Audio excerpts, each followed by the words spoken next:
اعوذ باللہ من الشیطان الرجیم بسم اللہ الرحمن الرحیم رب اشرح لی صدری ویسر لی امری واحلل عقدۃ من لسانی یفقہوا قولی رب زدنی علما۔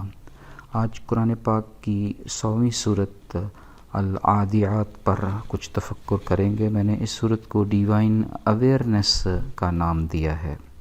11 آیات اور 1 رکوع پر مشتمل یہ سورہ پاک مکہ میں نازل ہوئی۔ اس کا شمار قرآن پاک کی ان 5 سورتوں میں ہوتا ہے جن کا آغاز ایک ہی جیسے انداز میں شہادتوں، قسموں اور گواہیوں سے ہوتا ہے۔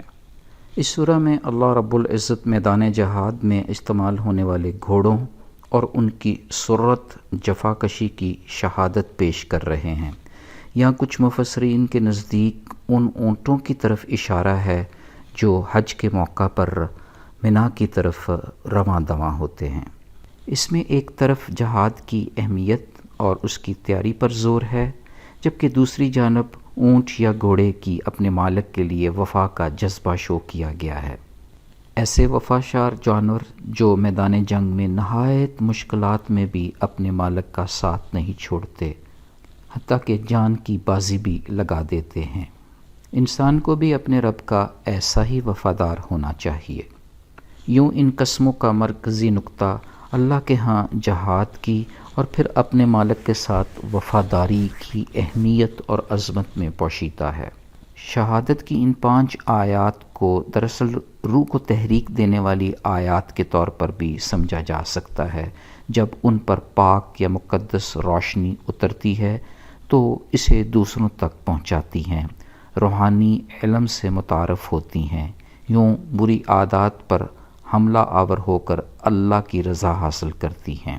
یوں یہ روحیں عین ان لوگوں کے درمیان پہنچ جاتی ہیں جن کا مقام جنت کے بلند ترین باغ میں ہوگا۔ اس طرح یہ 5 قسمیں اٹھا کر رب کی ذات انسان کی ناشکری کا گلہ کر رہی ہے۔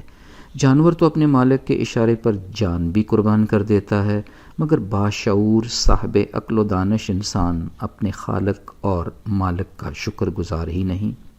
قرآن پاک کا یہ بڑا ہی خوبصورت اسلوب ہے کہ وہ منطقی طور پر ایک ایسا سبق چھوڑتا ہے جس کو رد کرنا کسی باشعور شخص کے لیے ممکن ہی نہیں۔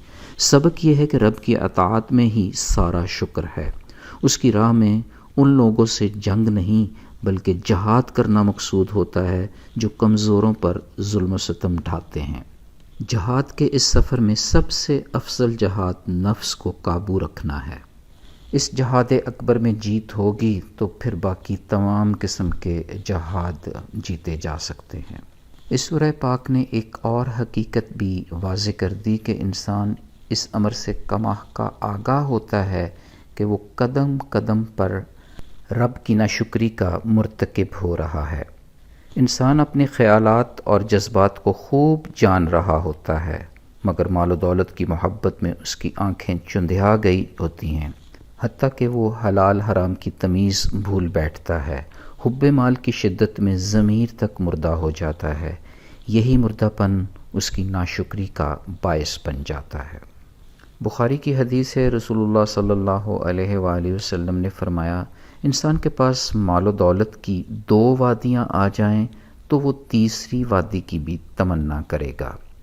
پھر اس پاک سورہ میں انسان کو یہ بات یاد دلائی جا رہی ہے کہ وہ دن دور نہیں جب قبروں سے زمین کے اندر سے ساری چیزیں نکال باہر کی جائیں گی، یہاں تک کہ نوع انسان کے سینوں میں پوشیدہ باتیں بھی ظاہر کر دی جائیں گی۔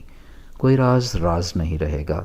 رب کی ذات سب اعمال سے پوری طرح آگاہ ہوگی۔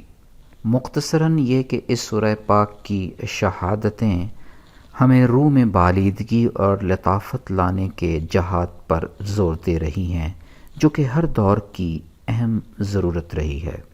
اس کے لیے ضروری ہے کہ مال کی محبت سے ہر ممکن طور پر بچا جائے۔ جو اس مشن میں کامیاب ہو گیا وہ رب کا شکر گزار بندہ بن جائے گا۔